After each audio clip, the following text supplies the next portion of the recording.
Good morning students. हम लोग आज हम पढ़ने जा रहे हैं कृषि चैप्टर।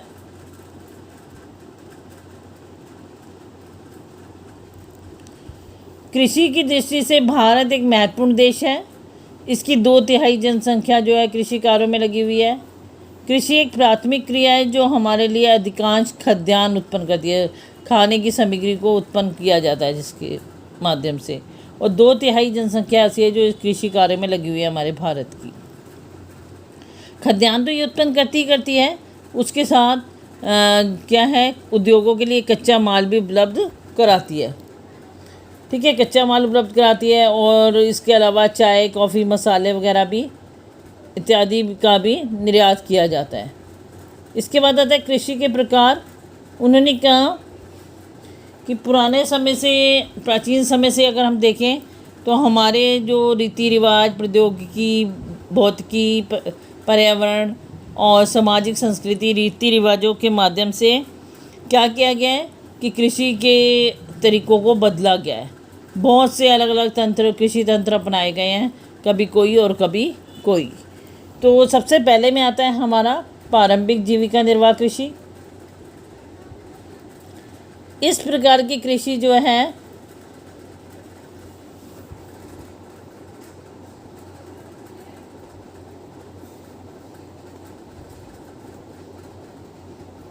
पारंपरिक जीविका निर्वाह कृषि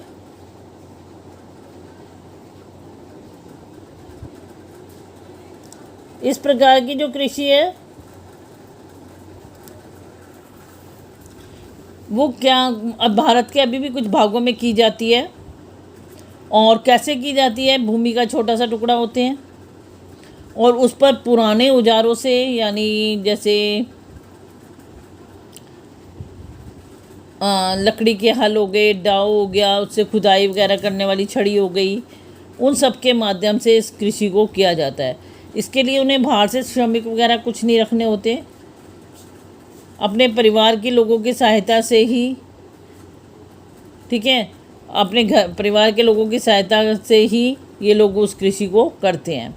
और इस कृषि को करने के लिए वो पर्यावरण पर, ठीक है, पर्यावरणीय परिस्थितियों पर क्या रहते हैं, निर्भर करते हैं। यानी जब बारिश होगी तब ये कृषि करेंगे। ठीक है, तो इस प्रकार की कृषि। इसके बाद देखते हैं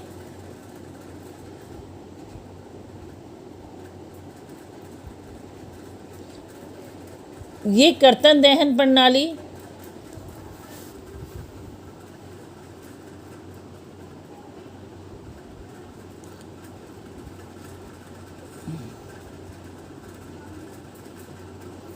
ये जो है कर्तन दहन प्रणाली के अंतर्गत की जाती है कृषि।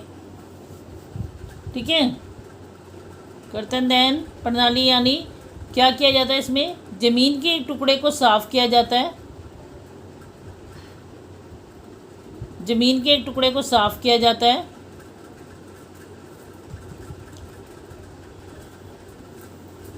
साफ करने पर उनमें अपने परिवार के भरण पोषण के लिए अनाज व अन्य खाद्य फसलें उगाते हैं कि हमारे परिवार का जो है गुजारा चल सके। उनके परिवार का गुजारा करने के लिए वो उसमें अनाज व अन्य खाद्य फसलें उगा देते हैं।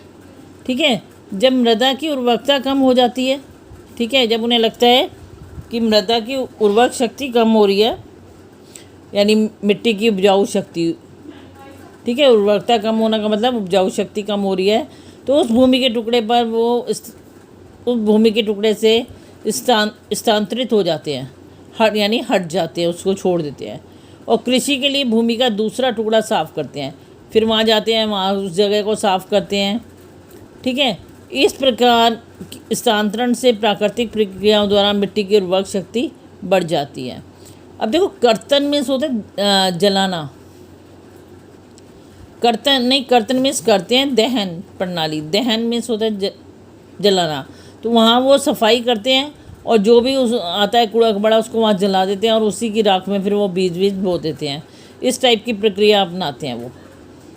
ठीक है, और ज़मीन के टुकड़े पर एक ज़मीन के टुकड़े को साफ़ किया, वहाँ पर फसल उपजाई, और फिर आपने देखा कि अब तो इसकी उर्वरक शक्ति ख़त्म हो रही है, ठीक है, तो उसे वहाँ छोड़ दिया और दूसरे टुकड़े को इसी प्रकार साफ़ किया और वहाँ कृषि कर ली। तब तक ये जो ज़मीन छोड़ी होती है इसकी उर्वरक शक्ति बढ़ जाती है, ठीक है, तब तक इसकी उर्वरक शक्ति बढ़ जाती है।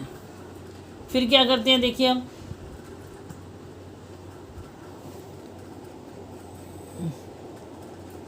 अब देखते हैं इसमें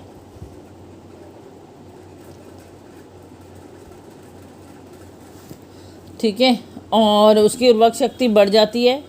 किसान उर्वरक अथवा अन्य आधुनिक तकनीकों का प्रयोग नहीं करते। ऐसा क्यों कर रहे होते हैं कि उस जो इस प्रकार की खेती करता है ना, कर्तन दहन प्रणाली, वो किसी प्रकार के उर्वरक वगैरह या खाद वगैरह नहीं डालते,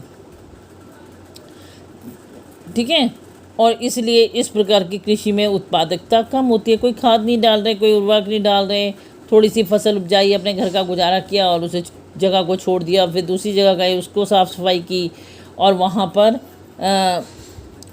खेती करनी शुरू कर दी। और जब फिर वहाँ की फसल हो गई तो उसे वहाँ छोड़ा, फिर दूसरी जगह देख ली कोई, या अपनी पुरानी जगह पर वापस आ गए, ठीक है। इस प्रकार की कृषि को विभिन्न नामों से जाना जाता है। ये आपका 1 नंबर का क्वेश्चन आ भी जाता है कि असम, मेघालय और मिज़ोरम, ठीक है, जो उत्तर पूर्वी राज्य हैं, आपको पता है ना, असम, मेघालय, मिज़ोरम, नागालैंड, ये जो 7 सिस्टर कहा जाता है जिन्हें पूर्व में, ठीक है, 7 बहनों के नाम से जानी जाती है ये जगह उत्तर पूर्वी की। तो वहाँ पर इसे क्या कहा जाता है, कर्तन दहन प्रणाली को झूम कहा जाता है। आपसे पूछा जाए झूम कृषि क्या होती है, तो तब भी आप यही बता सकते हैं कि इसके अंतर्गत क्या किया जाता है, ज़मीन के एक टुकड़े को साफ़ कर जो भी मतलब उसमें छोटे मोटे पेड़ पौधे घास फूस होती है उसे काटा जाता है, उसे जलाया जाता है वहाँ पर, फिर उसकी राख में बीज बो दिए जाते हैं। तो इस प्रकार की कृषि को झूम कृषि कहा जाता है और ये असम, मेघालय और मिज़ोरम, नागालैंड में की जाती है। आप बता सकते हैं। अब देखिए, इसी की 7 बहनों में एक नाम और आता है मणिपुर, और मणिपुर में पामलू, और छत्तीसगढ़ के बस्तर ज़िले में अंडमान निकोबार समूह में इसे दीपा कहा जाता है। मणिपुर में क्या बोल रहे, मणिपुर में पामलू, और छत्तीसगढ़ और बस्तर के ज़िले में हम इसे क्या, और अंडमान निकोबार द्वीप समूह में इसे कहते हैं दीपा।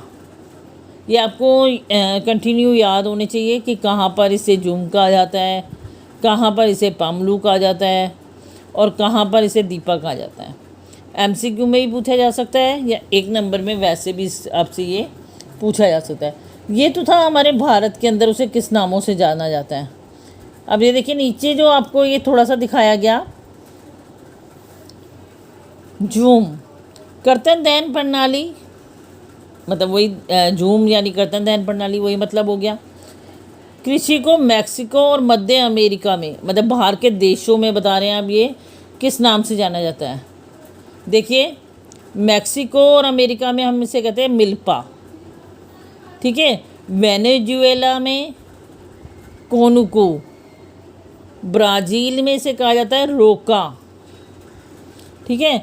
ये बाहर देशों वाले नाम भी वो पूछ लेते हैं, यहाँ भी आप अच्छी तरह इसको सेट करेंगे कि कर्तन दहन प्रणाली को मैक्सिको और मध्य अमेरिका में क्या कहा जाता है जी, मिल्पा कहा जाता है, ठीक है। वेनेजुएला में और कोनुको, ब्राज़ील में इसे क्या बोलते हैं, रोका, मध्य अफ्रीका में मसोले, इंडोनेशिया में लद्दाख और वियतनाम में ड्रे के नाम से जाना जाता है। अब 1 नंबर में आपसे क्वेश्चन पूछा जा सकता है, वियतनाम कर्तन दहन प्रणाली को वियतनाम में किस नाम से जाना जाता है, या रे किस जगह पर बोला जाता है, ठीक है। कर्तन दहन प्रणाली को रे किस जगह पर बोला जाता है, तो आप तब लिखेंगे वियतनाम, ठीक है।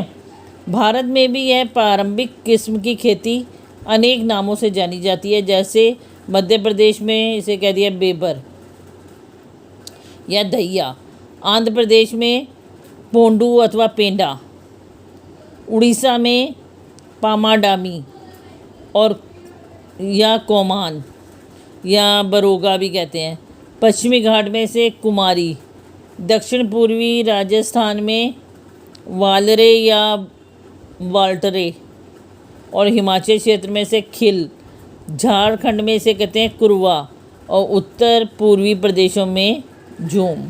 तो यानी उत्तर पूर्वी प्रदेश और ये बाहर के देशों वाला आप इसे अच्छी तरह याद करेंगे, क्योंकि इसमें से ज़्यादातर क्वेश्चन बनता ही है। ठीक है, जो मैंने 7 बहनों वाला बताया वो, और जो आपके बाहर के देश दिखाए इन्होंने मैक्सिको, मध्य अमेरिका वगैरह, इंडोनेशिया, वियतनाम, ये इनमें से क्वेश्चन बनाते ही हैं ख़ास तौर पे। ठीक है, तो आप इसे अच्छी तरह रिवाइज कर लेंगे। नेक्स्ट क्लास में हम इससे आगे पढ़ेंगे।